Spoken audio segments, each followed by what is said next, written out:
Le milieu scolaire de la région du Sud-Ouest enregistre depuis le début du deuxième trimestre de l'année scolaire des sit-ins et grèves. Et pour cause, une rumeur selon laquelle le second tour au BEPC est supprimé et l'entrée aux universités publiques est désormais conditionnée par un test après le bac. Face à de telles affirmations, les directeurs régionaux en charge de l'éducation ont voulu rétablir la vérité.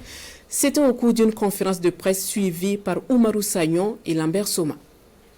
Il n'y a pas de héros solitaires. Les réformes annoncées du bac et du BEPC font couler beaucoup d'encre et de salive dans la région du Sud-Ouest. Le début de l'année 2021 est ponctué de grèves à répétition dans les établissements selon les deux directeurs régionaux de l'enseignement. C'est pourquoi ils veulent apporter des éclaircissements.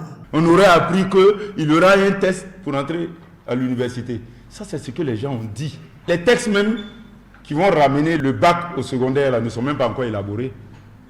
Ça sera l'objet de travaux et de validations. Ça, ne sait même pas. Attendez que ça se soit validé. Le BPC, c'est un examen annuel à 2 tours.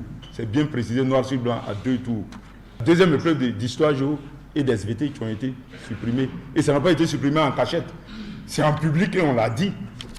Le bac et le BEPC étant des examens nationaux, les mouvements à répétition constatés ne feront que mettre en retard les élèves de la région sur leurs camarades du reste du pays. Les responsables de l'éducation appellent donc les parents d'élèves à s'impliquer davantage. L'éducation, c'est à 2 niveaux, c'est à l'école aussi et puis à la maison.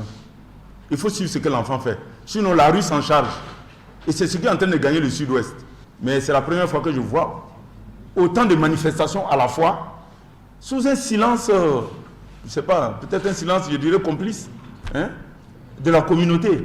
Les réformes en cours sont le fruit de 3 ans d'études menées par des experts en la matière. C'est pourquoi les responsables de l'éducation demandent à la communauté éducative dans son ensemble de leur faire confiance.